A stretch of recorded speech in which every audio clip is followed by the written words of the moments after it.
Work mode muna tayo, kaya ayan, nagpapakain tayo ng ating alaga. Hapunan niya na yan.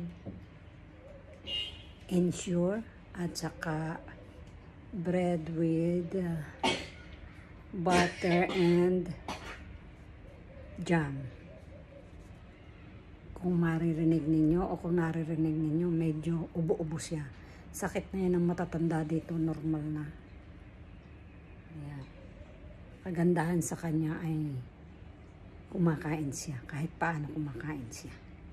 Tsaka basta ang matanda ay nagtitake ng Ensure. Lulusog yan kasi ang Ensure ay kung sa mga bata ay parang gatas, complete food.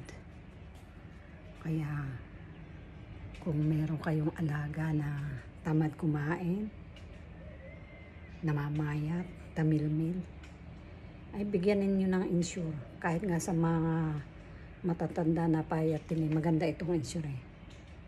Mabilis makapagpataba. Bihirang-bihira ang hindi tumataba sa Ensure. Kaya yan siya. Hindi yan dati ganyan katambok ng mga pisngi ay ngayon. Dahil sa kanyang Ensure. Yan. Bagong gising yan. Pagkagising, diretso sa CR. At pagka CR, lola, sige, kain na.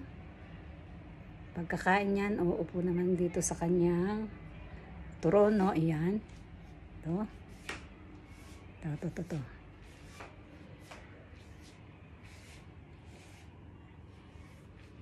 Ayan. Andiyan pa ang kanyang mga una na pangharang sa kama. Diyan sa uupo o kaya naman ay sa kanyang wheelchair. Ayan ang wheelchair niya. Ayan.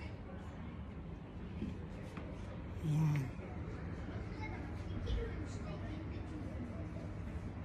Pag gusto namin tumambay dito sa kanyang terrace, diyan siya nakaupo.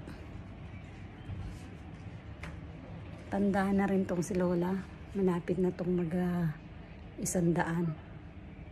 Kung ako ay malapit na mag-senior, 2 years more. Siya naman malapit na rin mag-100. Parang 2 years more din. Pag ganyan kumakain siya, pwede siyang iwanan. Kasi hindi naman yan tatayo para kaya pa niya tumayo. Pero mabagal na at saka kailangan hindi nag-iisa. Pero pagka ganyan kumakain siya, dire-diretso yan. Kung mga 5 minutes to 10 minutes, pwede yang iwanan. Pwede kang sumaglit sa iyong kwarto. Pwede ka rin kumain.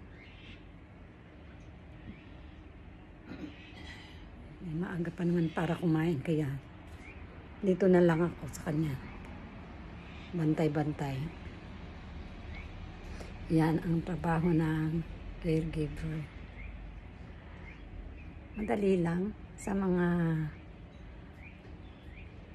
kagaya namin na mga matatagal na. Madali lang ang ganitong trabaho. Mas madaling mag-alaga ng matatanda kaysa bata. Kaya ang bata, habulin mo, takbo ng takbo.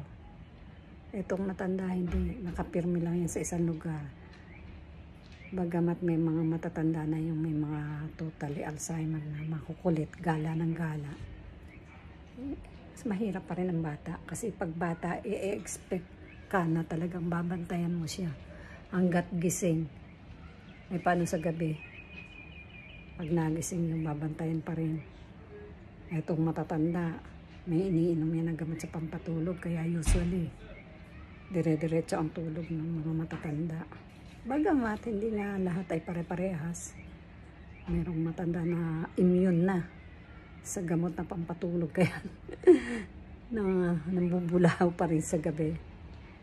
Ito namang si Lola, basta nakainom yan ng gamot niya na pampatulog, tulog yan talaga. Gumising man siya sa gabi, nakasarado naman siya sa kanyang hospital bed na yan, may panarayan. Hindi naman siya pwedeng bumaba at saka may lampi naman siya. Kaya hindi siya gaanong mang i-istorbo sa gabi. Paminsan-minsan, pero hindi kagaya ng iba na talagang mapupuyat ka. Yan ang trabaho dito kay Lola Sara.